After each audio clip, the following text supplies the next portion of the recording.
Okay, hi everyone. हम ED में ये देखो यूनिट हमारी थर्ड स्टार्ट कर रहे हैं। यूनिट सेकंड कंप्लीट कर ली थी and third unit upon start कर रहे हैं, जिसमें फर्स्ट टॉपिक जो है वो हमारा यहाँ पे आप देखिए।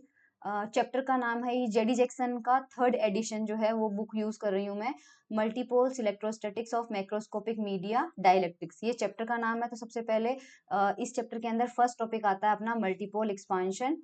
ओके, तो let me show you. Book के अंदर ये चैप्टर का नाम दिखा देती हूँ सबसे पहले। ये देखिए बुक में जेडी जैक्सन के अंदर चैप्टर 4 है। जेडी जैक्सन का थर्ड एडिशन यूज कर रहे हैं अपन यहाँ पे।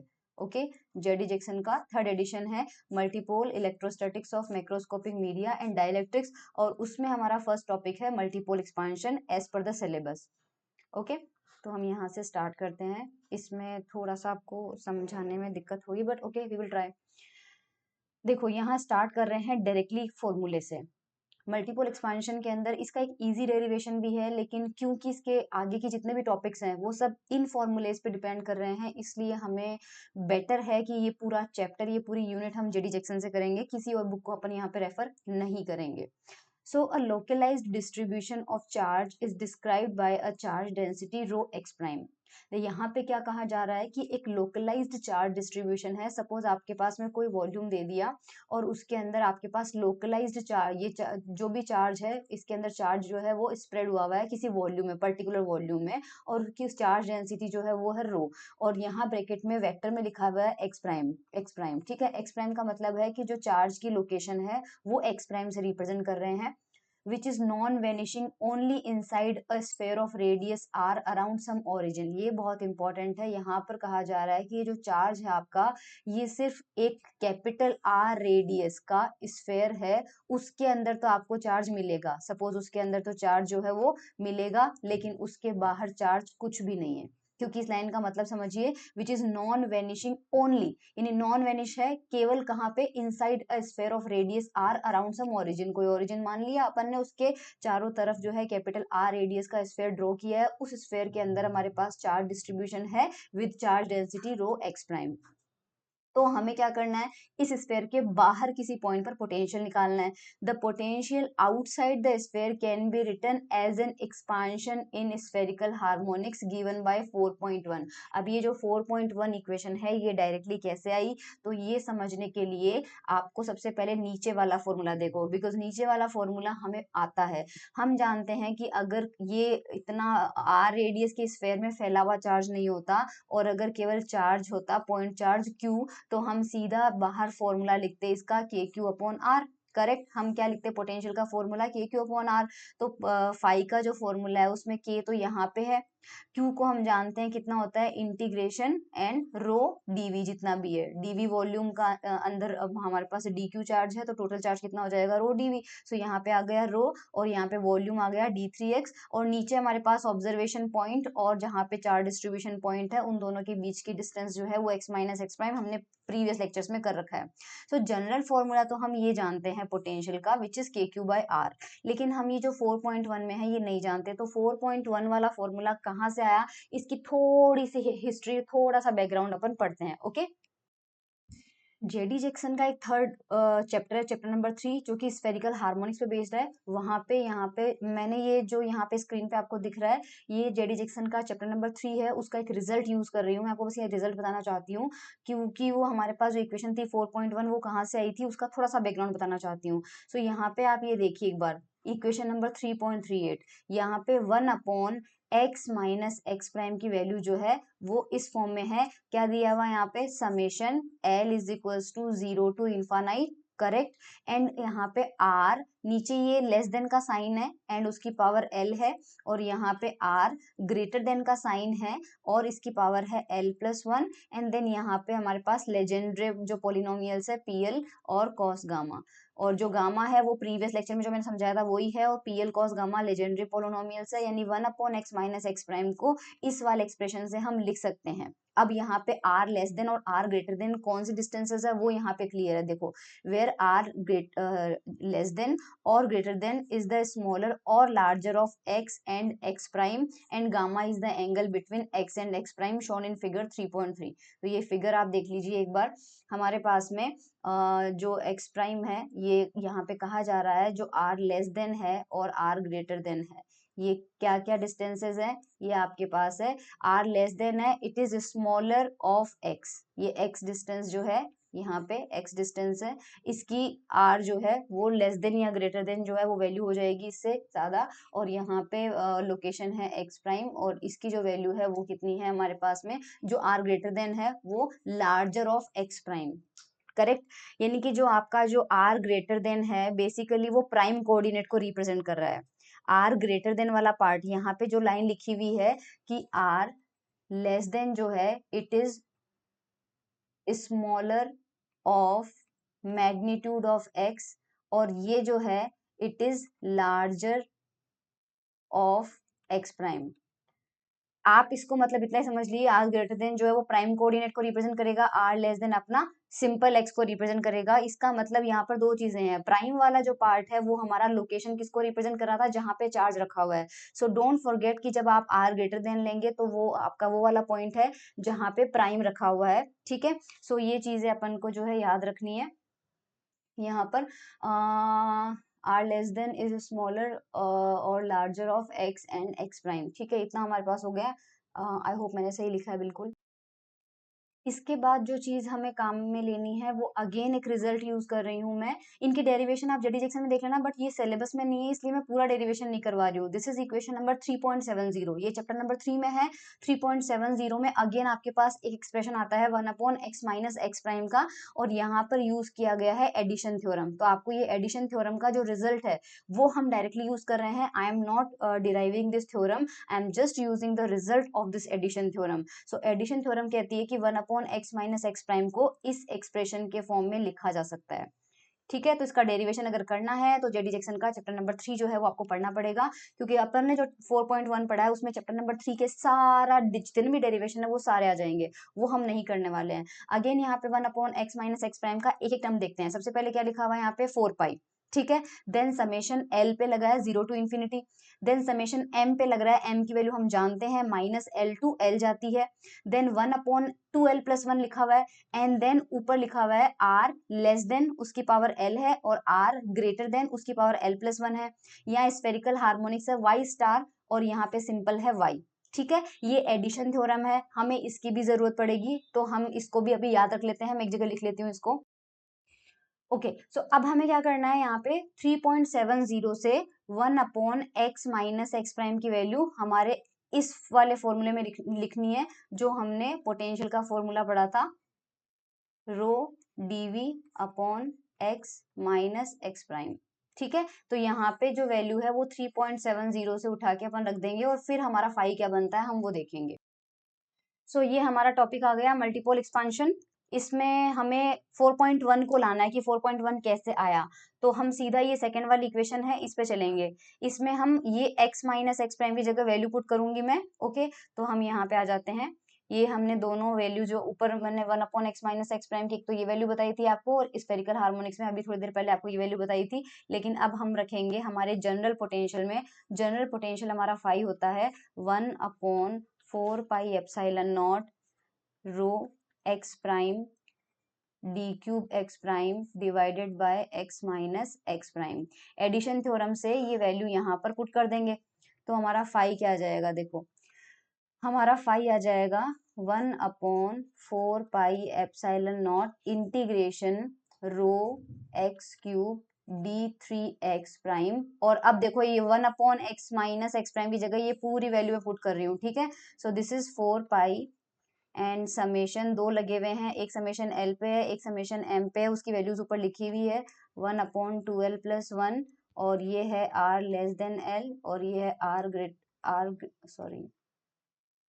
ग्रेटर देन L+1, और यहाँ पे है वाई स्टार और Y.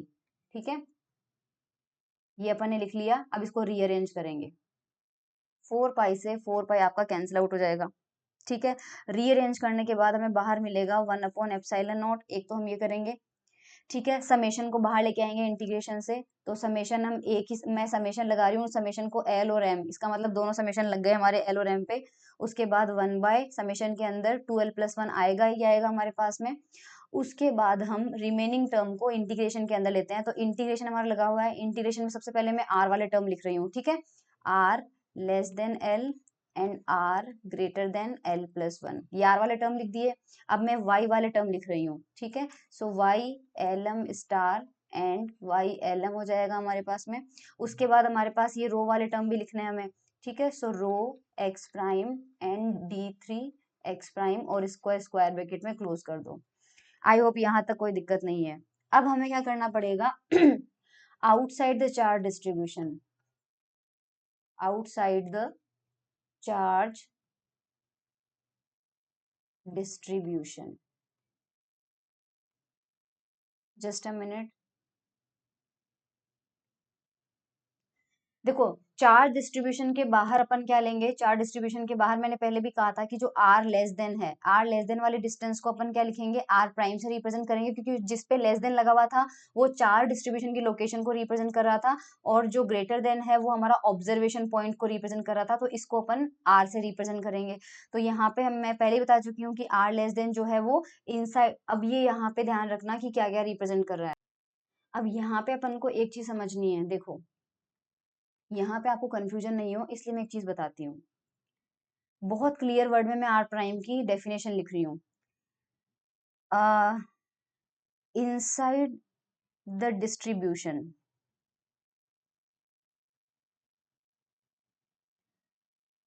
Where charge is there, इसका फिजिकल मीनिंग आपको समझ में आ जाएगा। So prime coordinate x prime is equals to R prime. अभी आपको कंफ्यूजन सारा निकल जाएगा। ये सिंपली हमारा आर जो ग्रेटर देन है वो आर होगा, जो कि है हमारा observation point.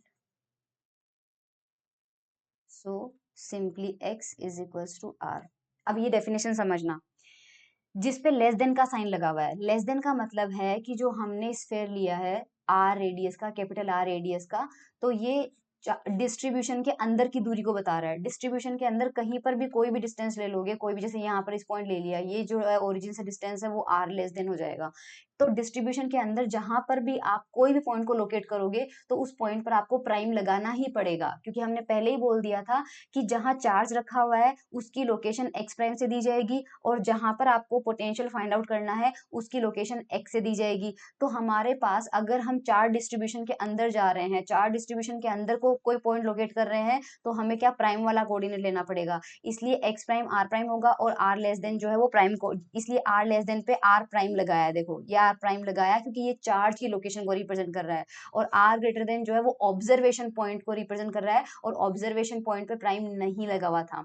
So I hope ये चीज आपको समझ में आ गई है। तो अब अपन ये वैल्यू पुट कर देते हैं कहाँ पे, अब अपन फॉर्मूले पुट करेंगे यहाँ पे। तो देखो ये आर यहाँ पे लेस देन है, मैं इसकी जगह लेस देन की जगह यहाँ पे क्या पुट करूंगी, आर प्राइम, और यहाँ पे क्या लिखा हुआ है आर ग्रेटर देन है, तो इसकी जगह अपन करेंगे आर, सिंपल आर रखेंगे, सिंपल आर रखेंगे। और मैं इस वापस पूरे फॉर्मूले को रीराइट कर रही हूँ, ठीक है। सो इसको रीराइट कर रहे हैं, आप वीडियो से बैक करते देख से ना, फाइव का एक्सप्रेशन है ये, समेशन है हमारा 1/12 + 1 हो जाएगा, और यहाँ पे इंटीग्रेशन में वाई स्टार को पहले लिख लेते हैं, वाई स्टार के ब्रैकेट में थीटा और फाई है वो मैं अभी लिख नहीं रही हूँ, लास्ट में लिख देंगे, ठीक है। वाई स्टार आ जाएगा एंड आर प्राइम, और उसकी वैल्यू है अपने पास में l, and rho x prime and d cube x prime, and इसको ब्रैकेट क्लोज कर दो, और बाकी जो y है, सिंपल y है, उसको बाहर ले लेते हैं, और r की पावर l+1। अब देखो मैंने रीराइट किया है जस्ट इस इक्वेशन को, 1/ε0 एज इट इज रखा है, फिर समेशन एज इट इज रखा है, 1/2l+1 एज इट इज रखा है। मैंने किया क्या है, मेरे स्क्वायर ब्रैकेट के अंदर पहले वाई स्टार लिख लिया, वाई स्टार के साथ ये जो ऊपर आर प्राइम की वैल्यू थी इसको आर प्राइम को ले लिया, वाई स्टार को ले लिया, और रो वाले पार्ट को ले लिया। इतने पार्ट को तो मैंने बाहर ले लिया, रिमेनिंग कौन कौन सा बचा, सिंपल वाई, और ये डिनोमिनेटर में जो आर की पावर l+1 है, l+1 है, इसको मैंने बाहर लिख लिया, ठीक है। इतना कर सकते हैं अपन। इतना करने के बाद में अगर हम हमारी 4.1 इक्वेशन जो हमें दी हुई है उसमें फाई का एक्सप्रेशन देखें, उसमें फाई का एक्सप्रेशन देखें, तो वो हमें क्या मिला हुआ है, देखो इस एक्सप्रेशन में एक चीज और करते हैं, 4 पाई से ऊपर नीचे मल्टीप्लाई कर देते हैं, इस एक्सप्रेशन में और एक चीज करते हैं, देखो 4.1 लाना ना अपन को, सो यहाँ पे क्या करते हैं, नीचे से डिवाइड कर देते हैं, सो ये 1/4 पाई एप्सिलॉन नॉट हो जाएगा, समेशन आ जाएगा, और यहाँ पे ऊपर 4 पाई कर देते हैं, 4 पाई/2l+1, तो कोई फर्क नहीं पड़ेगा हमारे पास में, और यहाँ आ जाएगा y star r prime power l रो x prime d cube x prime, और ये आ जाएगा y r⁻l+1। इससे हमें कोई फर्क नहीं पड़ा है, इससे हमें कुछ भी फर्क यहाँ पे नहीं पड़ा, ठीक है। अब इस स्क्वायर ब्रैकेट वाले टर्म को, इस पूरे स्क्वायर ब्रैकेट के अंदर जितना भी टर्म आता है, इसको अगर मैं क्यू एल एम से डिवाइड करूं, अगर मैं इसको क्यू एल एम से डिवाइड करूं, तो ये एक्सप्रेशन क्या हो जाता है, 1/4 पाई एप्सिलॉन नॉट समेशन 4 पाई/2l+1, ये पूरा हो जाएगा क्यू एल एम, और बाहर कितना आ जाएगा, y/r⁻l+1। अब ये जो इक्वेशन है, ये अपनी 4.1 है या नहीं चेक कर लेते हैं, ठीक है। ये जो इक्वेशन अपन ने डिराइव की है ना, ये वाली, ये पोटेंशियल का एक्सप्रेशन है, let me show you. 4.1 equation को देख लो,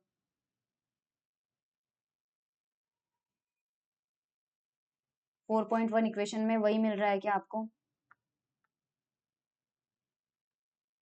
यहाँ 1/4 पाई एप्सिलॉन नॉट है, समेशन हमारे एल एम पे लगे हुए थे, 4 पाई/2l+1 है, देन क्यू एल एम है, और ये हमारा y हो जाएगा, और मैंने जो लिखा है वो हमारे पास में ये अपना 1/4 पाई एप्सिलॉन नॉट समेशन हमारे दो लग जाएंगे, l और m पे लग जाएंगे, 4 पाई q वाला पार्ट और ये, ठीक है। सो इक्वेशन 4.1 जो है वो अब आपको समझ में आ चुकी है, और उसके बाद में ये वाली इक्वेशन तो समझ में आई भी थी आपके, ठीक है। उसके बाद में ये वाली इक्वेशन जो है, ये मैंने अभी अभी आपको बताई थी, ये हम पहले डिराइव कर चुके हैं। इसमें 4 पाई से 4 पाई कैंसिल आउट कर दो, 4 पाई से 4 पाई कैंसिल आउट कर दोगे तो रिमेनिंग जो इक्वेशन बनेगी, रिमेनिंग जो इक्वेशन बनेगी वो यहाँ पे लिखी हुई है, ये देखो। 4 पाई से हमने क्या किया, जस्ट अ मिनट, हमने यहाँ पे क्या किया, यस, जो हमने 4.1 था उसमें 4 पाई से 4 पाई को हमने कैंसिल आउट कर दिया, और कुछ भी नहीं किया, और हमारे पास में QLM की जो वैल्यू थी, QLM की जो वैल्यू थी वो पुट कर दी। 4.1 में QLM जो था वो एज इट इज वहां रहने दो, और बाकी अपने पास में सारी वैल्यूज जो है वो आ जाएगी। सो ये इक्वेशन हम, ये भी इक्वेशन मैं बता दूं कहाँ पे अपन ने डिराइव की है, देखो 1/4 एप्सिलॉन नॉट है, समेशन 2l+1 है, let me show you this equation, let me show you this equation. ये इक्वेशन मैं बता देती हूँ, जस्ट अभी मिली थी अपन को, ये रही, एक बार इक्वेशन देखो, लुक एट दिस इक्वेशन। जब तक QLM हमने नहीं रखा था, ये 5 का एक्सप्रेशन जो है, ये वाली equation, let me show you, ये वाली इक्वेशन 4.2 है, ठीक है। सो 4.2 जो है वो भी आपने देख ली। चलो 4.2 तक अपन क्लियर हो गए। अब अपन आगे चलते हैं, QLM क्या था हमारे पास में, QLM इक्वेशन नंबर 4.3 में दिया हुआ है। अब मैं आपको बताती हूँ हमने QLM कहाँ लिखा था, हमारा QLM कहाँ था, हमारा QLM देख लो एक बार नीचे यहाँ पे, ये रहा,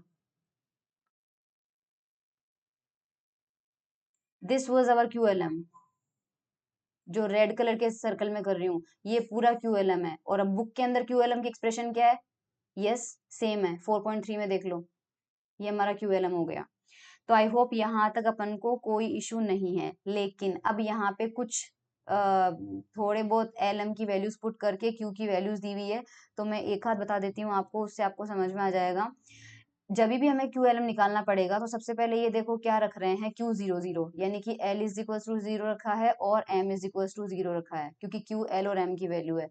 तो उसके लिए हमें क्या चाहिए होगा, हमारे वाले एक्सप्रेशन में, इस वाले एक्सप्रेशन में बता देती हूँ, हमें इंटीग्रेशन चाहिए होगा, y00 का स्टार चाहिए होगा, और उसके बाद में r प्राइम उसकी पावर l चाहिए होगा, और उसके बाद में हमें क्या चाहिए होगा, रो x prime and d3 x prime. अब प्रॉब्लम ये है कि हमें QLM निकालने के लिए y की एक्सप्रेशन चाहिए, तो y के एक्सप्रेशन हमें क्या मिलेंगे, देखो एक बार अगेन, जेडी जैक्सन के थर्ड एडिशन के अंदर पेज नंबर 109 पे देखना, ये पेज नंबर 109 पे देखना, यहाँ पे आपके पास y के एक्सप्रेशन दिए हुए हैं, इनका डेरिवेशन नहीं करना है, सो आप ये देख लीजिए y के कुछ रिजल्ट है। When l is equal to 0 and m is equal Y 0 की वैल्यू आती है 1/√4 पाई। और अगर l इक्वल टू 1 है तो m की वैल्यू हमें पता ही है 1 और 0 दोनों होती है, तो y11 और y10 है। l इक्वल टू 2 के करस्पॉन्डिंग y22, y21 और y20 है। सो यहाँ पर y की सारी वैल्यू दी हुई है। एग्जाम में आप सिर्फ एक लिख के आ जाएंगे तो कोई प्रॉब्लम नहीं है, मैं सिर्फ ये एक करके बता देती हूँ। जब हमारे पास y00 है, करेक्ट, y00 वाला पार्ट जो है उसकी वैल्यू कितनी आ रही है 1/√4 पाई, तो हम y0 की जगह रखेंगे 1/√4 पाई। सो आ जाओ इक्वेशन नंबर 4.3 में वापस। y की वैल्यू कितनी है 1/√4 पाई, तो इस y की जगह स्टार है तो स्टार लगाने से कोई मतलब नहीं क्योंकि हमारे पास आयोटा का टर्म है ही नहीं, तो 1/√4 पाई आ जाएगा। इंटीग्रेशन लगे रहने दो, इंटीग्रेशन लगा रहने दिया अपन ने। और यहाँ r प्राइम की पावर l है, लेकिन क्योंकि l इक्वल टू 0 है तो r प्राइम जो है r प्राइम है इसकी पावर l है, और l कितना है 0, तो किसी की पावर 0 होने का मतलब 1 होता है, तो ये वाली वैल्यू तो कितनी हो जाएगी 1 हो जाएगी। और रो वाला टर्म एज इट इज लिख देते हैं, रो एक्स प्राइम, और ये हमारे पास हो जाएगा d3x प्राइम। अब यहाँ पे देखो q00 निकाला हुआ है, q00 हमारे पास ये आ जाएगा। सो 1/√4 पाई जो है वो तो कांस्टेंट है, और ये जो इंटीग्रेशन के अंदर है ये टोटल चार्ज को रिप्रेजेंट कर रहा है, तो ये q हो गया। सिमिलरली अब मैं वापस सारे नहीं निकालूंगी। अब ऊपर मैंने आपको अभी वीडियो बैक करके देखना, y की वैल्यूज आपके पास है, y की वैल्यूज आपको रखते जाना है, और इसी तरह से q11, q10, q22, q21 ये सब आप निकाल सकते हैं, लेकिन आपको निकालने की जरूरत नहीं है, आप इतने सारे मत निकालो, आप जो काम के हैं मैं बस वही बता दूंगी आपको। एनीवेज, तो q00 निकालना मैंने आपको बता दिया है। अब जब q00 है तो उसके करस्पॉन्डिंग अपन पोटेंशियल निकालते हैं, ठीक है। अपन ने सिर्फ q00 करके देखा है, तो अपन इसके करस्पॉन्डिंग पोटेंशियल निकालते हैं। सबसे पहले पोटेंशियल हमारा कितना आएगा, मैं पोटेंशियल निकाल के बता देती हूँ पोटेंशियल कितना आएगा। सो फाई अपने पास कितना था, फाई अपने पास था 1/ε0 समेशन 1/2l+1, यहाँ पे था y star r prime and l and rho x prime and d3x prime and y r l+1। अब हमारे पास में यहाँ पे क्या है, l इक्वल टू 0 रखना है एंड m इक्वल टू भी 0 रखना है, तो फाई कितना हो जाएगा हमारे पास 1/ε0। देखो l की वैल्यू 0 है तो ये तो कितना हो जाएगा 1 हो जाएगा, इस पूरे पार्ट को तो 1 छोड़ो, ये तो 1 हो जाएगा, है ना। और समेशन में हमारे पास में फिर क्या आ जाएगा, यहाँ पे y की वैल्यू अपन ने देख ही ली है। यहाँ पे देखो y स्टार भी है और y भी है, तो y की वैल्यू भी कितनी हो जाएगी 1/√4 पाई, और यहाँ y स्टार की वैल्यू भी 1/√4 पाई, तो दोनों मल्टीप्लाई होके कितना हो जाएगा 1/4 पाई। ये y वाला पार्ट गया। अब इंटीग्रेशन के अंदर हमारे पास बचा क्या, सिर्फ इंटीग्रेशन में हमारे पास में बचा रो x prime and d3x prime, और यहाँ पर r की पावर l+1 है, l इक्वल टू 0 है तो डिवाइडेड में कितना हो जाएगा r हो जाएगा। सो ये आपके पास में कितना आ रहा है, यहाँ पे हमारे पास में 1/4 पाई ऊपर आ रहा है रो x prime and d3x prime divided bye r। देखो ये फॉर्मूला k q/r है या नहीं।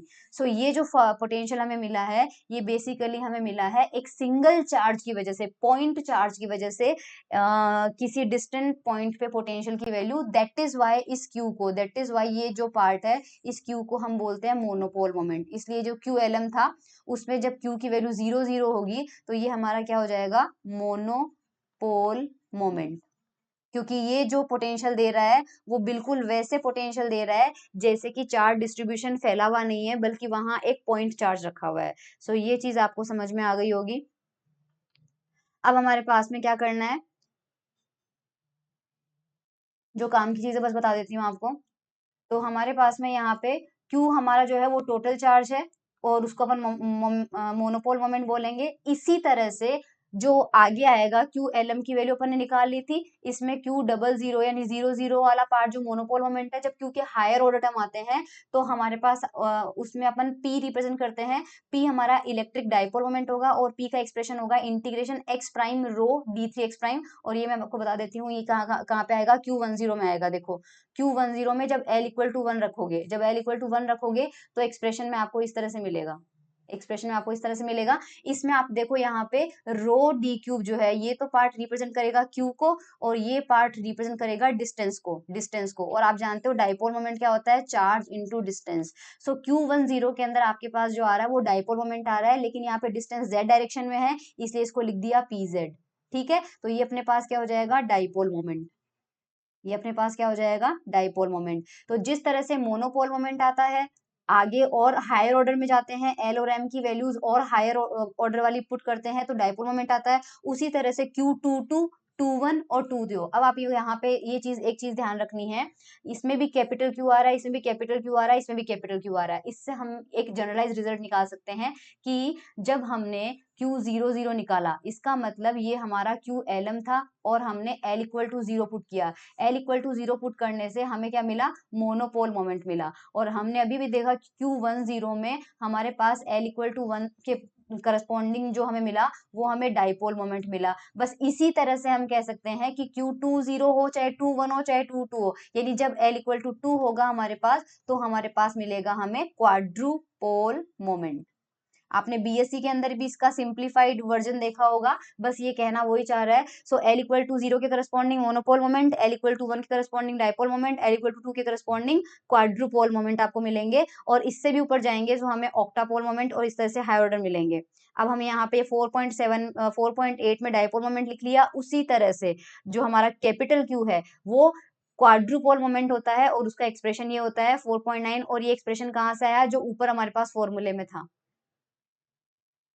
जो हमारे पास में ऊपर में, मतलब इसका जो एक्सप्रेशन आता है यहाँ पे जो क्यू अपन ने लिखे हुए हैं ना, ये क्यू का जो एक्सप्रेशन आता है फॉर्मूले के दौरान वो 4.9 से आता है। तो उसका डेरिवेशन करना जरूरी नहीं है, बस आपको सिमिलर कर दिया तो हमारे पास जो पोटेंशियल होगा।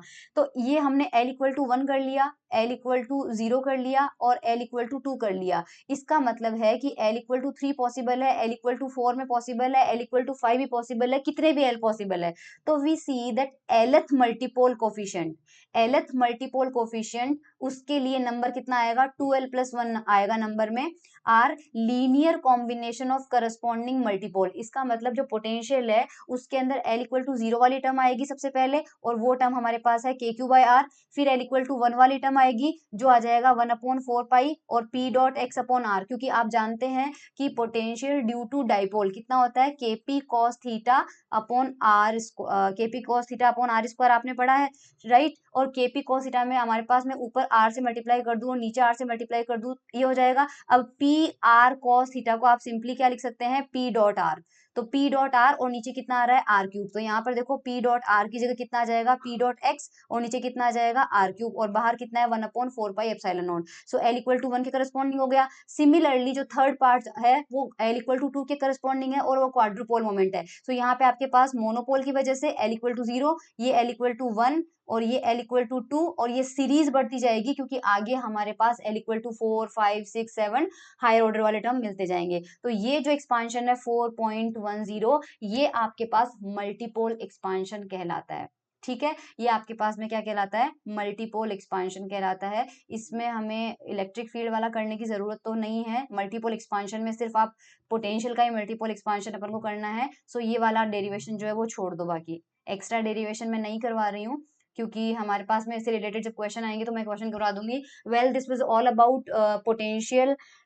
तो हमने किया क्या कि हमारे पास एक स्फेयर था कैपिटल R रेडियस का, उसमें चार्ज था और हमने किसी आउटर पॉइंट पे पोटेंशियल निकाला। तो हमने देखा कि वो पोटेंशियल जो आ रहा है वो बहुत सारे टर्म का लीनियर कॉम्बिनेशन आ रहा है, जिसमें फर्स्ट टर्म एक मोनोपोल मोमेंट की वजह से पोटेंशियल आ रहा है, सेकेंड टर्म डाइपोल मोमेंट की वजह से आ रहा है, थर्ड टर्म हमारा क्वाड्रुपोल मोमेंट की वजह से आ रहा है। तो ये हमारा मल्टीपोल एक्सपांशन है। Thank you.